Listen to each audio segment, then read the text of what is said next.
హైదరాబాద్లో మత్తు పదార్థాల కేసుకు సంబంధించి దర్యాప్తు జోరందుకుంది. కేసుకు సంబంధించి నోటీసులు అందుకున్న సినీ నటులు ఒక్కొక్కరుగా సిట్టు ముందు విచారణకు హాజరవుతున్నారు. ప్రత్యేకంగా రూపొందించిన ప్రశ్నావళి ద్వారా ఇప్పటికే ఇద్దరిని విచారించిన దర్యాప్తు అధికారులు సుబ్బరాజును ప్రశ్నిస్తున్నారు.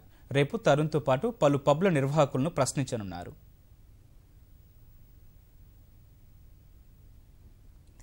రాష్ట్ర వ్యాప్తంగా సంచలనం సృష్టించిన మాదక ద్రవ్యాల కేసులో దర్యాప్తు మరింత వేగవంతమైంది.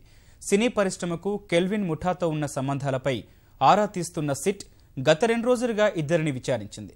తొలి రోజు దర్శకుడు పూరి జగన్నాథ్ను సుమారు 11 గంటల పాటు ప్రశ్నించిన అధికారులు కెల్విన్తో సంబంధాలు సహా వివిధ అంశాలపై వివరాలు సేకరించారు. గురువారం ఛాయాగ్రాహకుడు శ్యామ్ కే నాయుడును ప్రశ్నించిన అధికారులు మాదక ద్రవ్యాలకు వినియోగం సహా డ్రగ్స్ ఎక్కడ కొనుగోలు చేసేవారు, మత్తు పదార్థాల ముఠాతో సంబంధాలపై ఆరా తీశారు. ఇవాళ మరో సినీ నటుడు సుబ్బరాజును ప్రశ్నిస్తున్నారు. ఉదయం 10 గంటలకు సిట్ కార్యాలయానికి చేరుకున్న ఆయన్ను సుదీర్ఘంగా విచారిస్తున్నారు.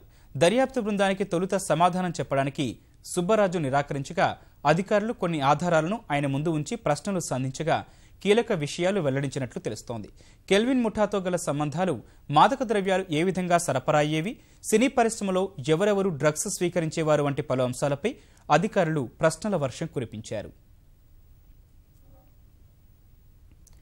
కేసుకు సంబంధించి నోటీసులు అందుకున్న వారంతా దర్యాప్తునకు సహకరిస్తున్నారని అధికారులు వెల్లడించారు. సుబ్బరాజుకి నడుస్తుంది. ఇంకా కొన్ని అవర్స్ పడవచ్చు. కొన్ని మంచి ఇన్డెప్త్ ఇన్ఫర్మేషన్ రావడానికి ఆస్కారాలు ఉన్నాయి. కాబట్టి క్వశ్చనింగ్ ఇంకా కొన్ని అవర్స్ నడుస్తుంది. రేపు యాక్టర్ తరుణ్ కుమార్కి ఉదయం 10:30కి పిలవడం జరిగింది. యాక్ట్రెస్ ముమైత్ ఖాన్ గురించి ఆమెకి 27కి ఎస్ఐటి ద్వారా పిలవడం జరిగింది. మరియు రావడానికి వాళ్ళ కంపెనీ మరియు ఆ షో నుంచి ఆల్రెడీ మనకి కమ్యూనికేషన్ వచ్చింది. రేపు హైదరాబాద్లో ఉన్న బార్స్, పబ్స్, అదే ప్రకారం హుక్కా జాయింట్స్ వాళ్ళందరి యాజమానుకి లేకపోతే మేనేజర్స్కి రేపు ఈ ఆఫీస్కి ఈ విషయం గురించి పిలవడం జరిగింది.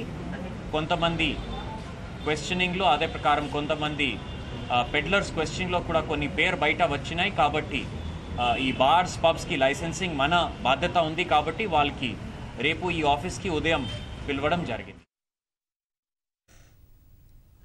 హైదరాబాద్లో మత్తు పదార్థాల విక్రయం గత నెలలో కెల్విన్ సహా మరో ఇద్దరిని పోలీసులు అదుపులోకి తీసుకున్నారు.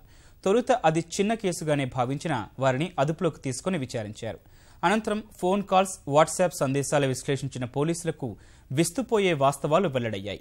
ప్రాథమిక సమాచారం ఆధారంగా సినీ రంగానికి చెందిన పలువురికి మత్తు పదార్థాలతో సంబంధం ఉందని గుర్తించారు.